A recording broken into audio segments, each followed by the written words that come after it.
எல்லாரும் ஒரு நிமிஷம் எனக்காக எந்திரிச்சு நில்லுங்களேன் ப்ளீஸ். நான் சொல்றதை கொஞ்சம் ரிப்பீட் பண்ணுங்க. இந்த 2026 சட்டமன்ற தேர்தல்ல ரிப்பீட் பண்ணுங்க ப்ளீஸா. சரி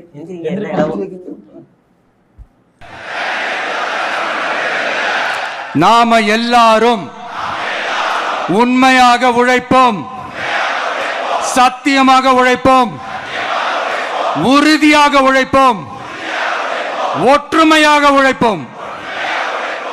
thank you. Please sit down. Amen. School assembly discuss.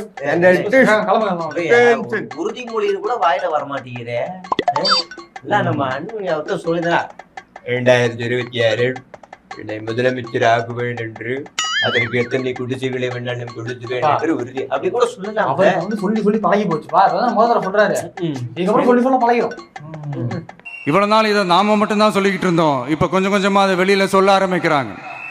என்னடா இந்த விஜய் கூட இருக்கிற ஃபோர்ஸை பார்த்தா சாதாரண ஃபோர்ஸ் மாதிரி தெரியல, மிலிட்ரியோட பெரிய ஃபோர்ஸா இருக்குது, வரப்போற எலெக்ஷனை கணிக்கவே முடியல, அப்படி இப்படின்னு சில குரல்கள்லாம் கேட்க ஆரம்பிக்குது. கணிக்கவே முடியலன்னு அவங்க வேணா சொல்லலாம், ஆனா மக்கள் ஆல்ரெடி கணிச்சு முடிச்சுட்டாங்க. பாவட்ட இந்த ஜானி என்னமா மண்டையை கழுவி வச்சிருக்காரு. எல்லாரும் இந்த மனுஷன் போட்டு மண்டையை கழுவி நாசமாக்கி விட்டு பாவத்தை. தர்மத்தாயின் தவ புதல்வன் தலைவரின் பொற்கரங்களால் ப்ளீஸ் சார், ப்ளீஸ் சார்.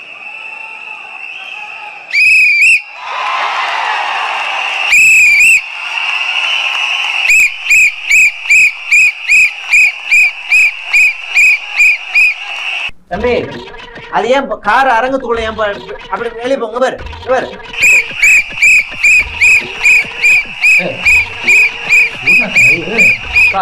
என்னப்பா அந்த விசில் இல்ல பாரு. இல்ல ரெண்டு ஒரே மாதிரி இருந்துச்சு. அதான் அது சின்னத்தை அறிவிக்கிறார். சரி முடிச்சிட்டாரு. அடுத்து